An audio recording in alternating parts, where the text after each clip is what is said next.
This is part 3 of radiative transfer RADTRAN training, this time using the GUI. The GUI is a Java-based tool that feeds command line input to the Fortran C program RADTRAN. I've set up a directory with my optical constants. Anytime you set up a directory, the first thing to do is start specpr. Remember, I have an alias, so we're going to run this command to start specpr. And we want to be sure that we have what we need for this test. SPS000 contains the optical constants, and remember the R1 file is a simple ASCII file, so the optical constants are here. We can see the contents of this file by running sppprint. Have to make the window bigger again. This is making using a small screen size for 1080p.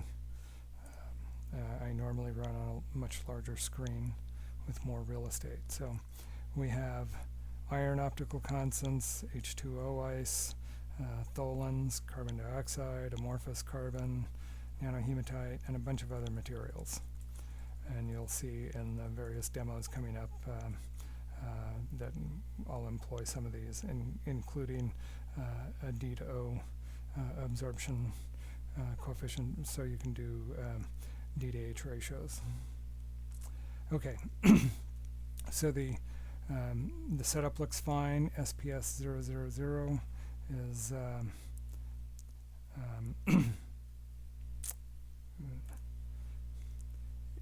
contains comparison spectra, and in this example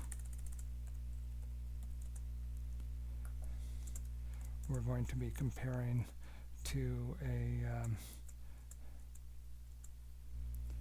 Saturn ring B. That's this spectrum here. We're going to compare that to the models that we generate. Just a quick note, there's a bunch of different wavelengths and resolution files for VIMs because the wavelengths changed with time. So these are all the appropriate wavelength sets that we generated for the team. Okay, so to start RADTRAN, we did that before. It's an independent program from specpr. RADTRAN, the RADTRAN GUI is a Java-based tool, and that Java has a graphical user interface that feeds commands to RADTRAN itself.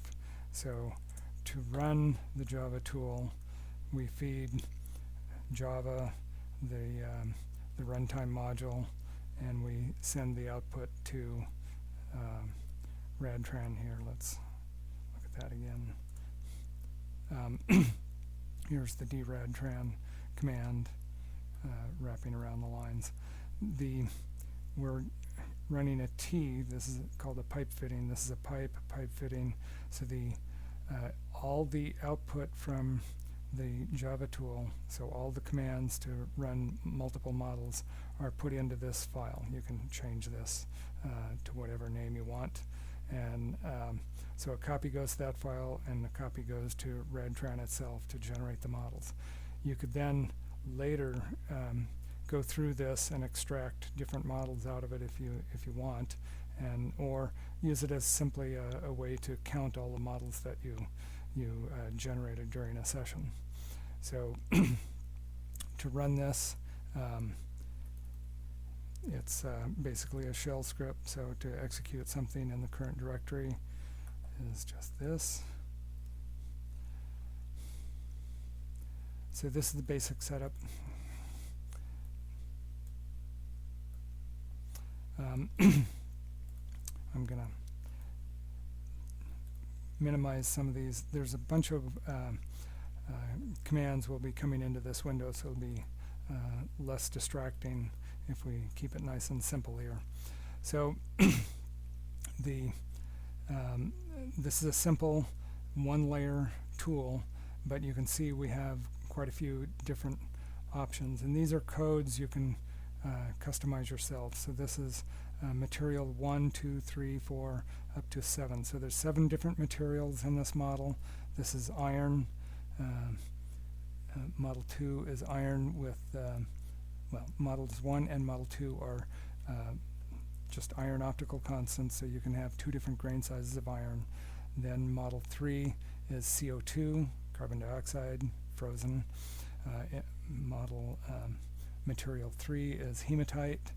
Model material 4 is hematite with CO2, so you can have 2 different hematite grain sizes. Material 5 is H2O, and that's H2O ice with embedded iron. Material 6 is again the same thing, so you can have 2 different grain sizes, and model 7 is the same thing again. So you have 3 different grain sizes of ice, 3 different amounts of embedded iron, and then intimate mixes with these others. So if there are 3 parameters here and a slider. So this is the minimum and the maximum of the slider. So you can see it's almost 0, and grain size can't actually go to 0, so you'll never see that go to 0. And then the abundance. So the abundance here goes from 0 to 0.01. So moving the slider over here, and you see we're generating models as the slider moves, is 0 iron abundance for this one, and as we move it up, the abundance goes up. And you can see already we have a nice interactive display here. This is the current value. You'll see that value change as we move the slider. So if you want a different range, you just change the values of the min and the max. So let's do something simple and we can set the iron abundance here to 0, here to 0, the hematite abundance to 0,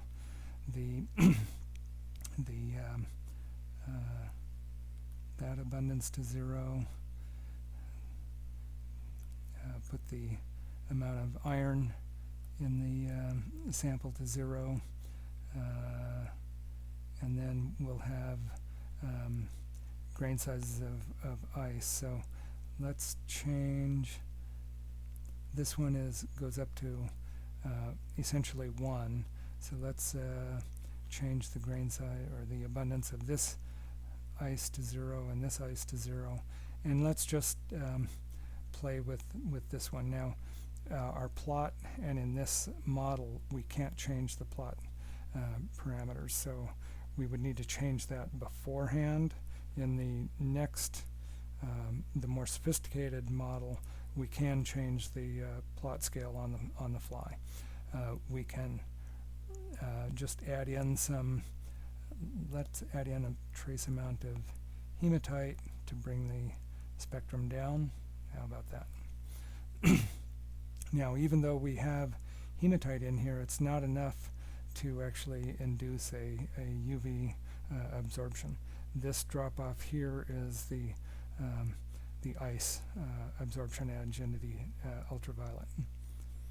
So we can change the grain size of the ice. You see, since we only have one abundance here, well, we have a two-component mix. We have H2O and we have the hematite. So we go from 100% ice down to something smaller, and actually when we went to 100%, it forced the hematite abundance to 0. So let's bring our hematite abundance back, and now we can play with this. Now if we move the grain size around, we also change everything up and down. Notice that the brighter areas are going up and down. The Fresnel peak is not changing. And now I'm settling in on a particular grain size here with this amount of hematite in there that pretty much matches the 2 micron ice band depth. But notice we're not matching things out here, we're not matching this, we're not matching the band depths of these things. So what we need is other grain sizes to force this, and in fact what we would find if we play around with this long enough that the by the way, the green line is is the B ring from Cassini BIMs, and the blue line is the B ring from Cassini UVIS. So the absorption bands here are not strong enough, and there's no way in an intimate mix you can play with these sliders for infinity and never be able to get the band depths here, get this match, and to get these band depths even close to as strong as they are. To get them stronger, you need a multi-layer model, which we'll do in the next session. So basically you can, there's no way to, at the moment, we don't have this automated. You need to move the things around, the sliders around to find the best fit you can. And you can see all kinds of what to me were non-intuitive things. This, for example, is a bluing caused by Rayleigh scattering by very, very fine grains. In fact, so all of these grain sizes here are in centimeters. So this is 1, 2, 3, 4. So this is 0.152 micron iron grains, and these are external to the ice grain. So when they're external, they act as scatterers. When they're internal, they act as absorbers. And in fact, let's try that. Let's reduce this amount, and we can increase the grain size here. Let's bring our hematite abundance back up to move things down. And now in the ice that we have going here, let's add in some iron internal to the grain. And notice the big difference here. This is 1, 2, 3, 4, 0.96 micron grains, and we see that we have a nice absorption going on here. So, and that's at a level of, let's see, no, excuse me, this Fe in the mixture is nano-phase grains, and it's down at this isn't an abundance, this isn't a grain size, it's an abundance, so it's down at the 0.0096% iron creates that absorption. You can tune this around, and you can, between internal and external grains, you can create the peak here that we see.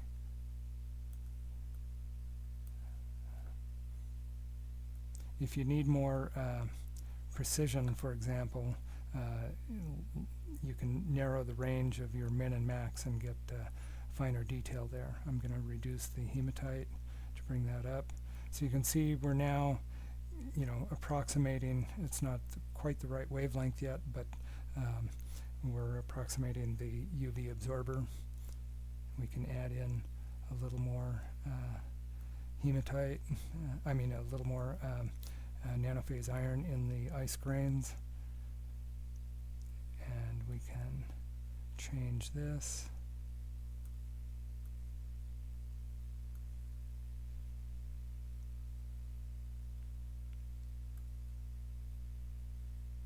So we're getting closer. So, there's a lot of parameters to play with. You can see that we're way off over here. We don't have the ice band depths correctly, but we are getting a nice absorption in the UV there. You can change the grain size of the ice and change a lot of these parameters. So you can see things moving all over the place. It's really quite astounding to just explore with this the kind of effects you can do. We can move things up and down here.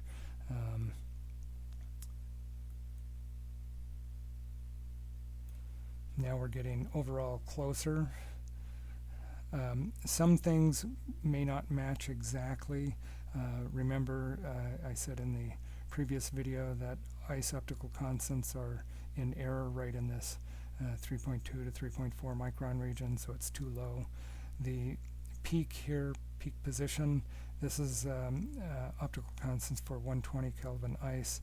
The rings are a little bit colder, so this ice position or this peak position moves over, so you can ignore things like that. So you have to understand what the optical constants are for and what their limits are on whether you're getting a good fit or not.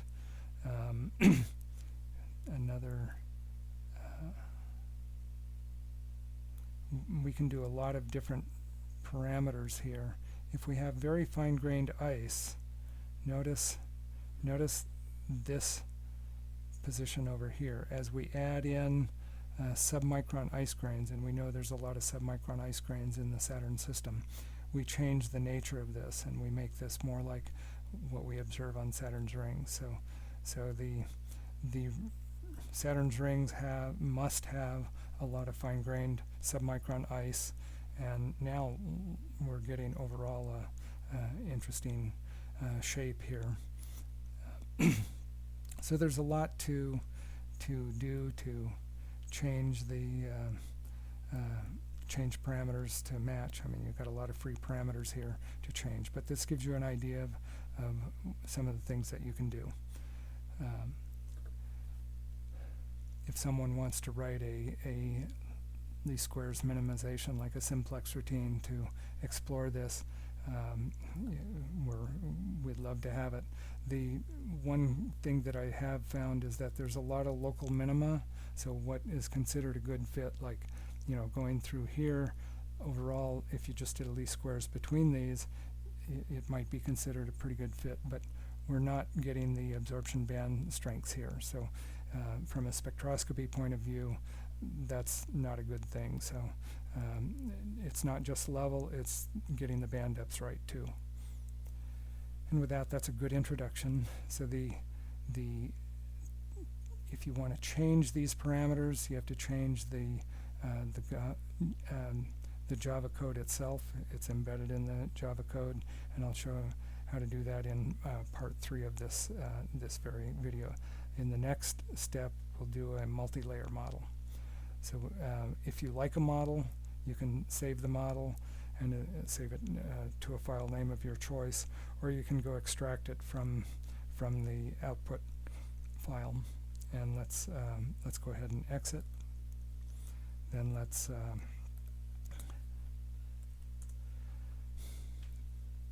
this is what we just generated.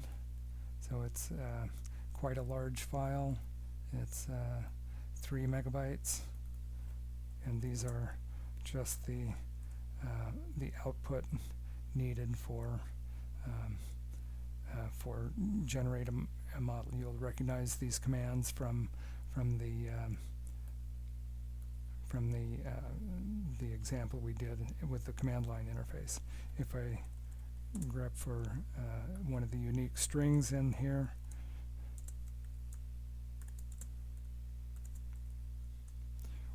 WC is word count. So we just generated in this exploration 954 models.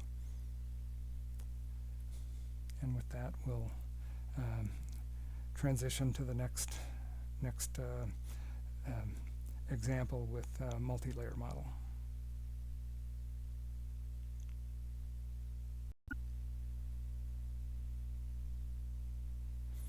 Okay, for part 2, we're going to do a 2-layer model.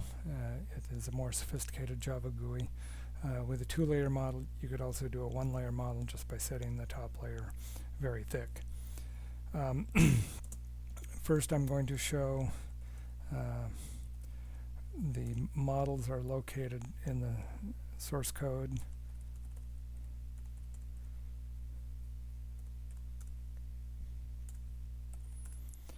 You see Java GUI.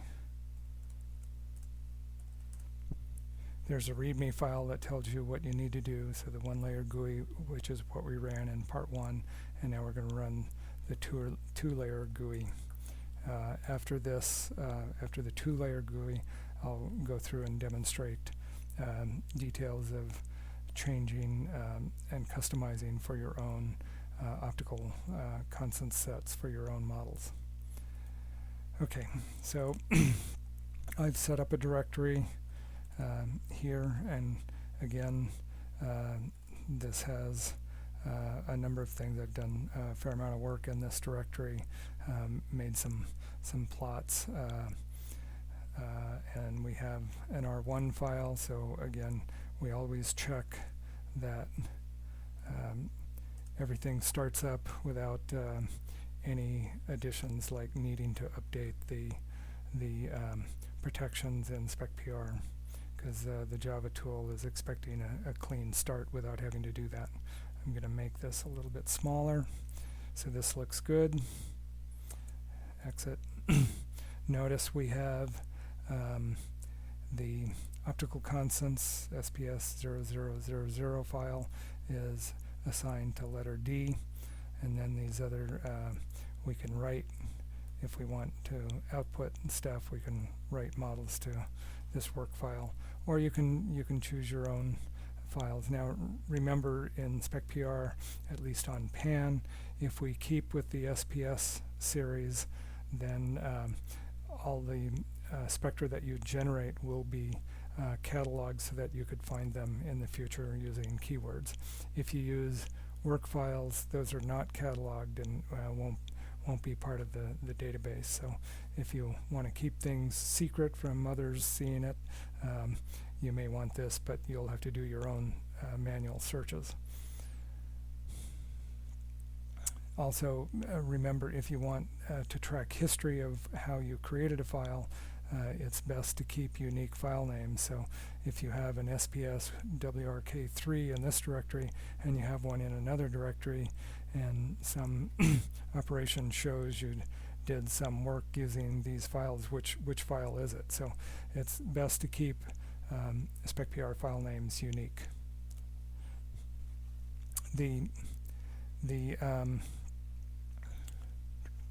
Let's see, we're going to find the run file.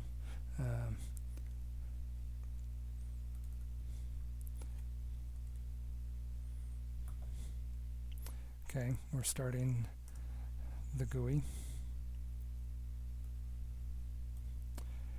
Now here the GUI is a lot larger because it does contain a lot more stuff, so we're having trouble with the small screen real estate. In this case, we'll have to scroll down. So you see that we have a lot of the same things that we had in the first example, the one-layer model. We have those here. I've added in to have an additional component in the ice spectra, and that's deuterium, so we can look at effects of the strength of the DO stretch, which is at 4 microns on our spectra. And then there's 3 lines here. That's the layer separation. So this is the second layer, this is the first layer, and the layer thickness. So the layer thickness, again, minimum, maximum. So the maximum with this range is a layer thickness of 0.1 centimeters. And right now the layer thickness is 0.01 centimeters. So there's a number of parameters set here. When we move one parameter, it'll generate the plot. This one has an advantage over the previous. Let's go ahead and place it about there. We can be back a little bit. Okay, so we can see most of the plot. In the optical index data sets, some of them have some bad data that I'll have to investigate, so we're losing these wavelengths here. So just ignore those for now. We can change the plot scale. Let's change it to 0.5.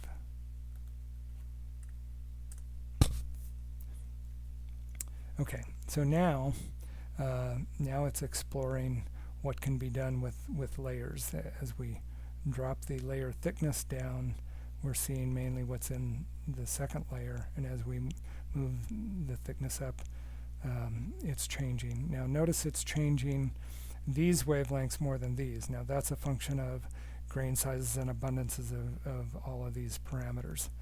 Let's reduce some of the, notice how some things are changing, some things are not. The UV isn't changing and the long wavelengths are not changing. It's affecting the middle wavelengths the most. So everything affects differently depending on the interplay of the strength of the absorption coefficient, the grain size, and the abundance. That's one thing that was not obvious when I first started doing this. And how to control all of these to home in on your solution. First take some experiment, because some things are just not intuitive at all. Let's move the layer thickness down pretty small and play with the second layer. Notice that we can change things a lot in the second layer.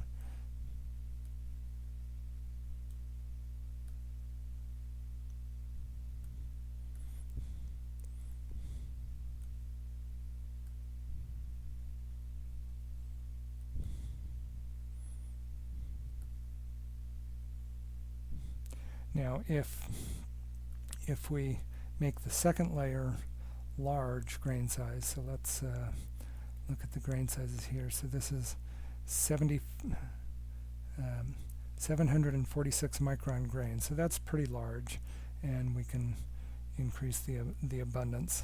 So notice we got pretty strong bands now, and notice these are getting strong because we have a very thin layer on top, which would not affect these bands, but does change the albedo quite a bit. Now let's, for the grain sizes here, we can change things a lot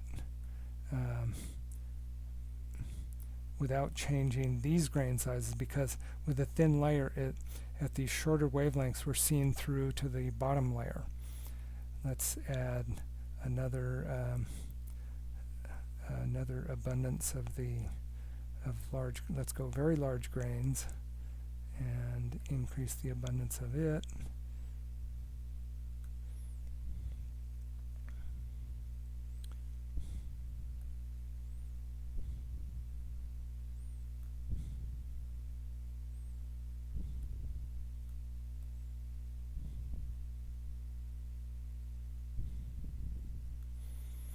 Now look at that. Now we've got it. Remember, in the previous one layer model, we could never get these ice absorptions similar in strength to what is observed. And now we have somewhat close on all of these.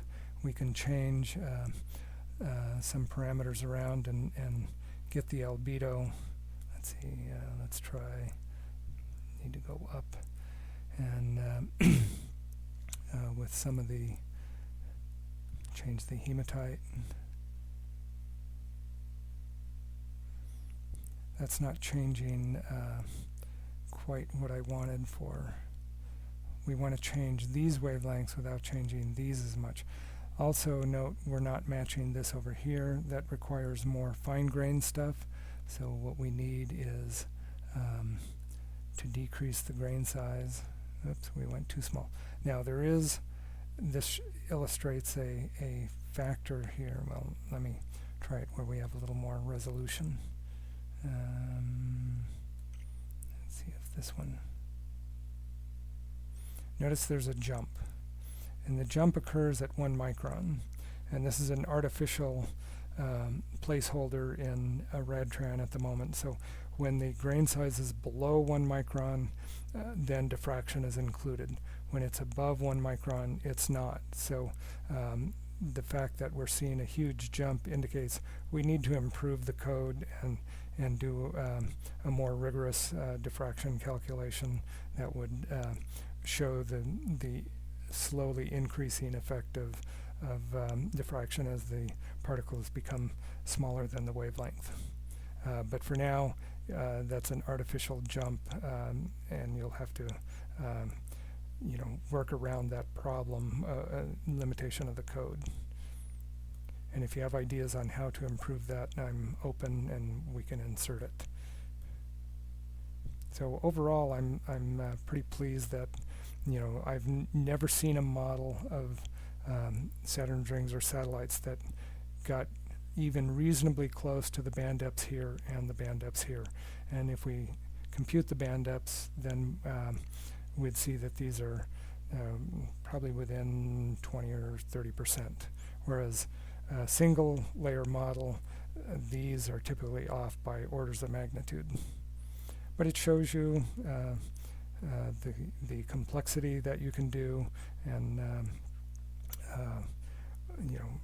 just the way you can fit things is there's a lot of parameters to fit, but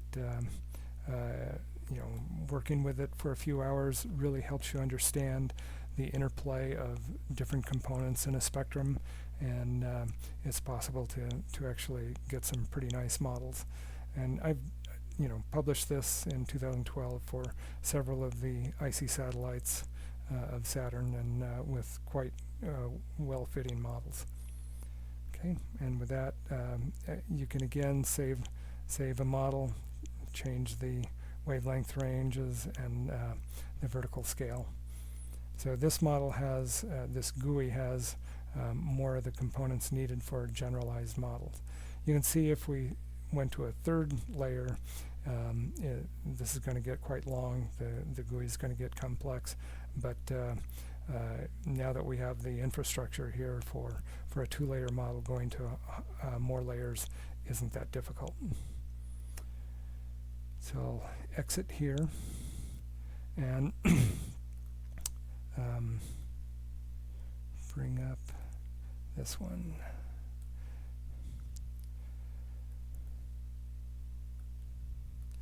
So there's a README file. This README file may not be in your latest code. I noticed it wasn't there, so I just put it in the code here. I had it over in a working directory. But it tells you what you need to do to customize. There's just search for the word customization and you'll see each section. So we'll go to the two-layer model. Where are we?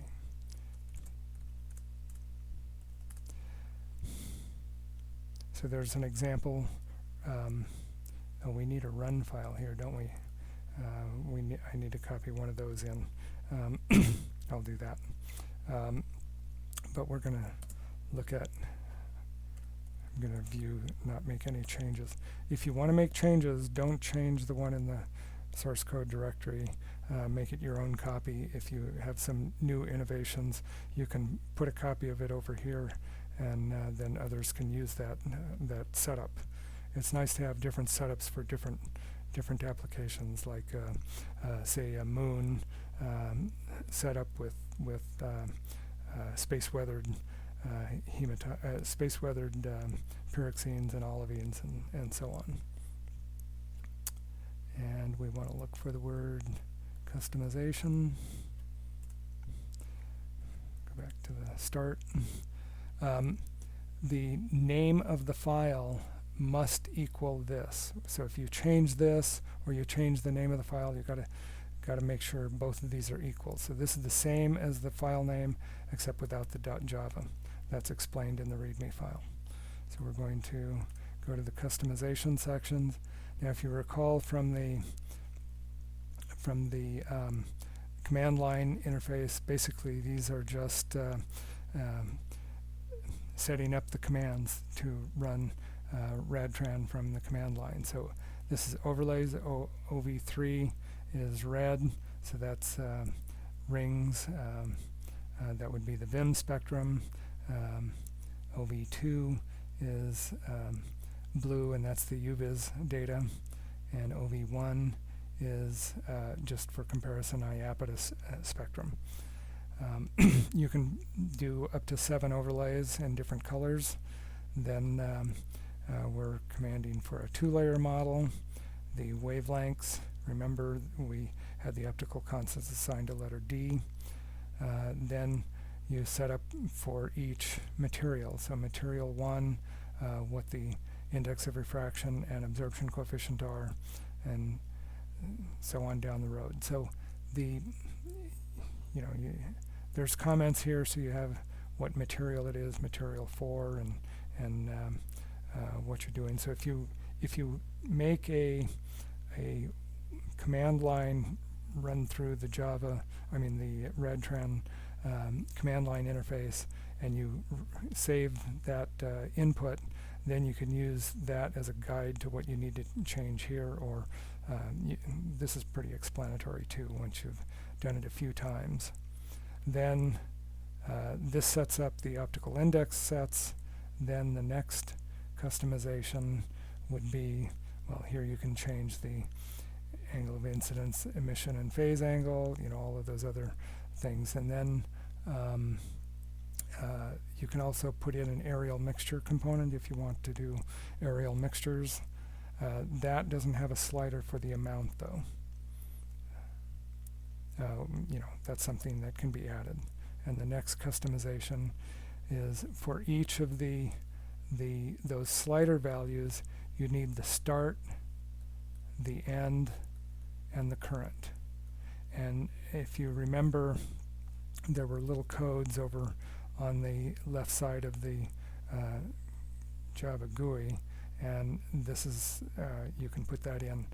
So it needs to be short. If it's too long, then the layout of the Java GUI doesn't work right. So keep it the same length as this string, and here there's a blank afterwards. You don't need the blank. It's just that's how long is how many characters are enabled for putting in the string. So you can put whatever code you want in there for whatever material you have. One of the key things is the start and the end give a range, and the current must be between these two. If it's not, when you go to compile the Java code so you could actually do a run, then the compile won't work. It'll give errors. So if you get an error like that, you'll know that your current is not between your start and end. So you can change these after you start up. So these are just a starting point. And what I do if I'm doing a long session for models and I'm getting close, but I need to go do something else and quit, what I'll do is take that model and copy in. It's by hand. You have to copy in all the values into here so that next time I start up, I'll be at the position that I left. So there's obviously a lot of ways to improve this, where it was where you'd have like a restart file and could change things easier. But this is what we have at the moment, and even though it's a little tedious to get set up, once you're set up, you can do quite sophisticated models and examine what happens in the interplay of each component with grain size and abundance and layers and that kind of stuff. So we could never do something like this before without the interactive, it's like a video game that you're trying to find a solution to a problem. And with that, I think that's a good overview. I urge you to try it, and then maybe we can have a training session to get you working with new models. I can also help you set up some models. If you have optical constants, we can add those into SPS 0000. One of the biggest limitations, in my view, there's always a question of how accurate the equations are for reflectance, but another big factor is how good are the optical constants. And I've seen in some cases optical constants in the literature vary by factors of 10. So that's a bigger factor than probably the accuracy of the equations. So if you know of better optical constants, we'd certainly love to have them and put them into the system. Thank you for listening.